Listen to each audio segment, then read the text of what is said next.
مظفر آباد سے لے کر کراچی تک کچھ مسائل علاقائی ہیں اور کچھ مسائل عمومی ہیں اور مشترکہ ہیں. میں توجہ چاہوں گا، سب سے پہلا مسئلہ پاکستان کا دہشت گردی کا مسئلہ ہے. ہم گزشتہ 3 دہائیوں سے مسلسل منظم انداز سے دہشت گردی کا شکار ہیں. اور تھوڑا پہلے جائیں تو 1963 میں سب سے بڑا دہشت گردی کا واقعہ پاکستان میں اگر رونما ہوا تو وہ ہمارے ہی خلاف ہوا، ٹھیڑی کا واقعہ. روز عاشوراء 3 جون، روز عاشوراء بروز پیر، 120 جنازے ہم نے اٹھائے، 200 سے زیادہ لوگوں کو ہم نے زخمی دیا. تسلسل کے ساتھ ہمارے ساتھ اس ملک میں زیادتی. میں ایک رسانے پر بیٹھا تھا، ایک مفتی صاحب کہنے لگے مولانا اور لوگ بھی مارے جا رہے ہیں. میں نے کہا مولانا بیلنس کی پالیسی اور برابر کرنے کی پالیسی نہیں اپنائیں. اس ملک میں کسے بسوں سے اتار کر شناختی کارڈ چیک کر کے مارا گیا ہے سوائے ہمارے ساتھ زیادتی ہوئی ہے اس ملک میں. جس انداز سے ہمارے ساتھ ظلم ہوا ہے، یقیناً ظاہر آگ لگائی جائے گی تو لگانے والا بھی اس کی تپش لے گا، نقصان تو پھر سب کو ہوگا. سب سے پہلا مسئلہ دہشت گردی کا مسئلہ ہے. ابھی ختم نہیں ہوئی، بند نہیں ہوئی، اگرچہ پاک فوج کے اقدامات کو ہم قدر کی نگاہوں سے دیکھتے ہیں اور ان کی قوت اور ان کی توانائی میں اضافے کے لیے اللہ سے دعا کرتے ہیں، لیکن دہشت گردی کا تسلسل اب بھی ہماری جانب رخ کیے ہوئے ہے. پاکستان میں عزیز و شیعہ سنی کا کوئی مسئلہ نہیں ہے، حتیٰ پاکستان میں ہندو مسلم مسیحی مسائل بھی نہیں ہیں. جتنے بھی مسائل مذہب کے نام پر ہوئے ہیں اس کے پیچھے سیاست کار فرما تھی، اس کے پیچھے سیاست کار فرما تھی. مذہب کے نام پر مذہبی لوگوں کو، مذہبی رنگ روپ رکھنے والوں کو متاثر کیا گیا اور ان میں سے کچھ لوگ استعمال ہوئے. لہذا شیعہ سنی اتحاد کا بہترین مظاہرہ اس وقت پاکستان میں پایا جاتا ہے. حتیٰ میں دعا کروں گا، سپاس و تشکر ہے ان کے لیے، ہندو برادری نے اپنے تہوار کو چند دن آگے بڑھا دیا امام حسین کے احترام میں. اہل سنت مسلسل مجلسوں میں آتے رہتے ہیں، مختلف مکاتب فکر کے لوگ آتے رہتے ہیں. ہمارا سوال ریاست سے یہ ہے کہ یہ دہشت گرد ان کی تربیت گاہیں کہاں ہیں؟ ہمیں ذرا بتائیے تو صحیح. جو ولی دم ہوتا ہے نا، جس کا خون گرتا ہے، اس کو بتانا لازم ہوتا ہے کہ تمہارا خون گرانے والا کون تھا. آپ مقتولین کے شہداء کے وارثوں کو بتائیے. آج تک پاکستان میں کسی واقعے کی رپورٹ پیش نہیں کی گئی، مگر یہاں میں دعا گو ہوں کہ پچھلے دنوں راولپنڈی کے سانحے جو 2013 میں ہوا تھا اس کی رپورٹ پیش کی گئی ہے، مگر اس پہ بھی ہمیں شکوہ یہ ہے کہ آپ نے جب بتا دیا کہ کالے کپڑے پہن کے کچھ لوگ آئے، انہوں نے خود بتا دیا، آپ نے رپورٹ پیش کر دی. 100 سے زیادہ ہمارے لوگ اس واقعے کی وجہ سے آج بھی اسیر ہیں. وہ کب رہا ہوں گے؟ جب یہ طے ہو گیا، جب یہ واضح ہو گیا کہ یہ کسی اور نے کیا تھا، تو پھر شیعہ نوجوانوں کو کیوں اسیر رکھا ہوا ہے؟ انہیں آزاد کرو. پاکستان کا دوسرا حساس مسئلہ، پاکستان میں 8 سے زیادہ حساس حفاظتی ادارے ہیں جن کے فارموں پر مذہب کا کالم ہے، شیعہ ہو یا سنی ہو. ایک جانب آپ کہتے ہیں کہ شیعہ سنی کا مسئلہ نہیں ہونا چاہیے.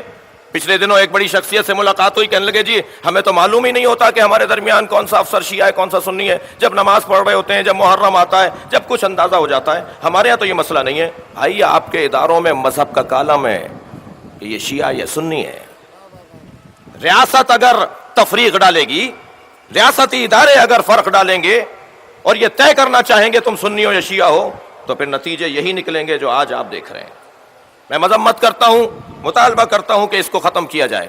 بعض ہمارے حفاظتی اداروں میں زیارت کے لیے، کربلا جانے کے لیے NOC کا مسئلہ ہے.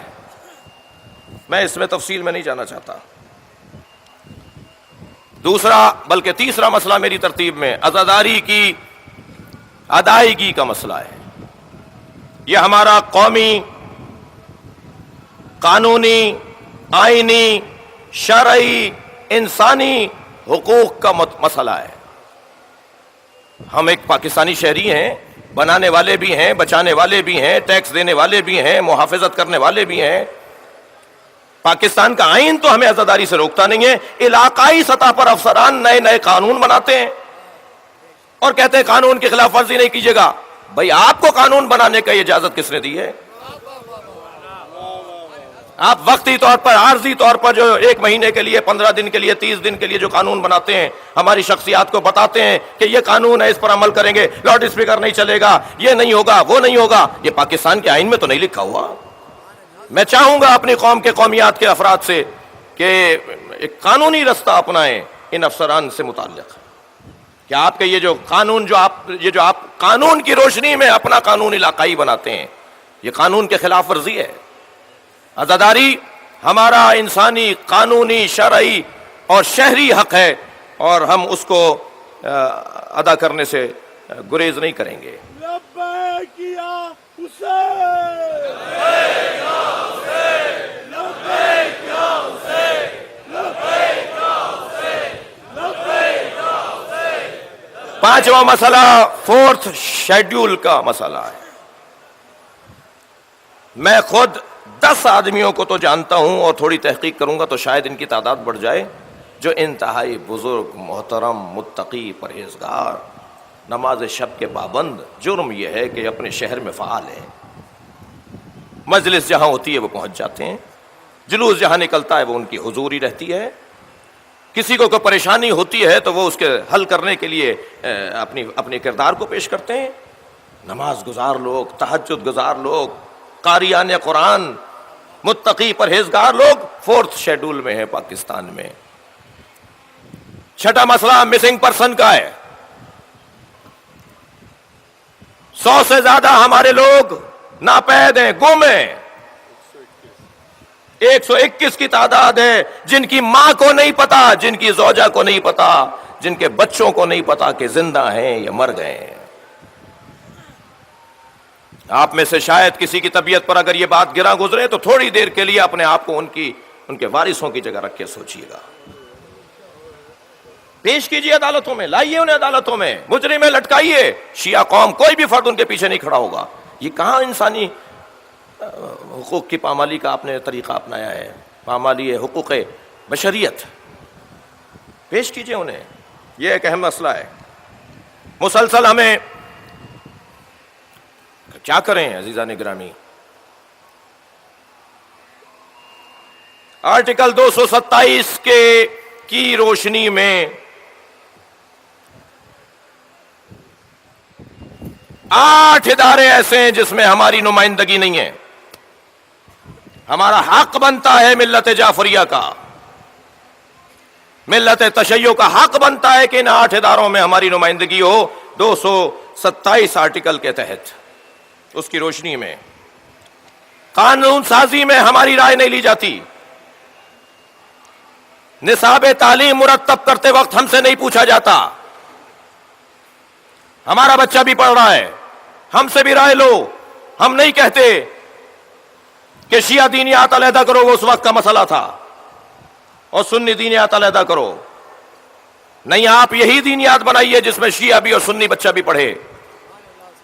حتیٰ میں اپنی بات کر رہا ہوں, میں اس نظریے کا قائل ہوں, اکثریت برادران اہل سنت کی ہے. دکھائیے دینیات کی کتاب میں کہ ایک ہاتھ باندھے ہوئے پیش نماز پڑھا رہا ہے, مگر پیچھے ہاتھ کھولے ہوئے بھی لوگ کھڑے ہیں, تاکہ بچوں میں برداشت پیدا ہو کہ ہم اس ملک میں ان دوسروں کے ساتھ بھی رہتے ہیں, دوسرے بھی ہمارے ساتھ رہتے ہیں. یہ فقہی مسئلہ ہے. مالکیوں کے نزدیک بھی ہاتھ کھول کے نماز پڑھنا زیادہ ثواب ہے.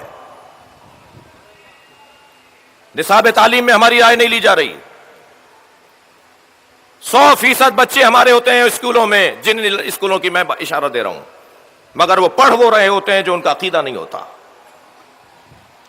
نصاب تعلیم. وزارت مذہبی امور, اہم ترین فیصلے آپ کر رہے ہیں. کہاں ہے وزارت مذہبی امور؟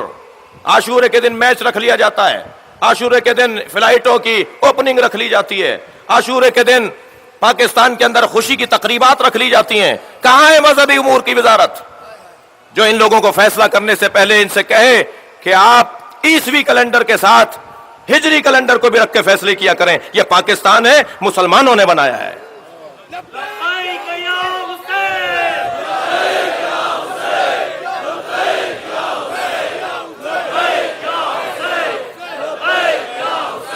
اسلامی نظریاتی کونسل میں ہماری نمائندگی مطلوب نہیں ہے، یعنی ہمارے تناسب کے مطابق نہیں ہے. اسلامی نظریاتی کونسل میں ہماری نمائندگی کو ہمارے تناسب کے حساب سے کیا جائے. فیڈرل شریعت کورٹ، آپ شرعی فیصلہ سنا رہے ہوتے ہیں، دونوں شیعہ ہوتے ہیں، آپ فیصلہ سنا رہے ہوتے ہیں اہل سنت کے مطابق. اور بہت سارے فیصلے ہوتے ہیں.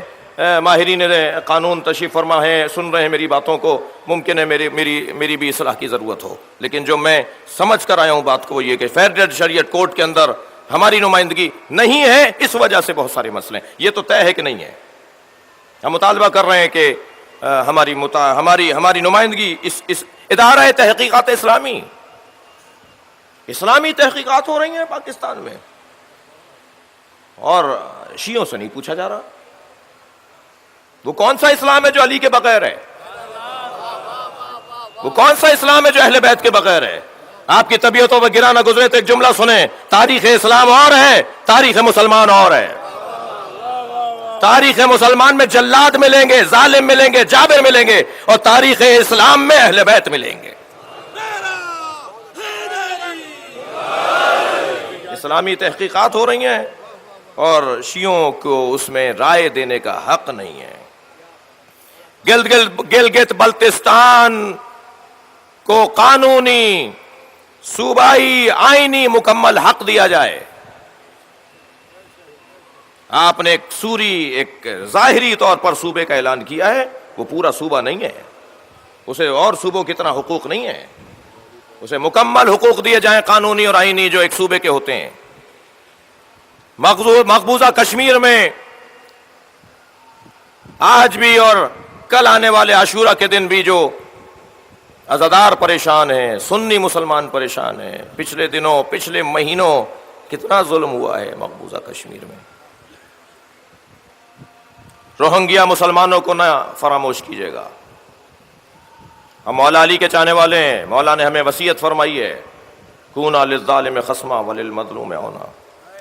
ہمیشہ ظالم سے نفرت کرنا اور مظلوم سے پیار کرنا. جی، اسے نوبل پرائز دیا جاتا ہے، اسے وہ عنوان امن دیا جاتا ہے. اس خاتون کو کیا ظلم کیا ہے برما کے اندر. انسانی حقوق کا مسئلہ ہے. عزیزان گرامی، مگر آخر میں یہی کہتا ہوا آگے بڑھوں گا کہ ہمارے بہت سارے حقوق ہمیں خود بخود ہمارے دروازے پہ چل کے آئیں گے. ذرا اپنی ذات کی نفی کی مجھے عادت ڈالنا پڑے گی. مجھے احترام متقابل کا جذبہ پیدا کرنا پڑے گا. مجھے دوسروں کے وجود کا اقرار کرنا پڑے گا. مجھے اللہ، رسول اور اہل بیت کے علاوہ کسی اور کو خوش کرنے کا جو مرض ہے، بیماری ہے، اس کا علاج کروانا پڑے گا. تو یہ سارے حقوق میرے دروازے پہ چل کے آ جائیں گے.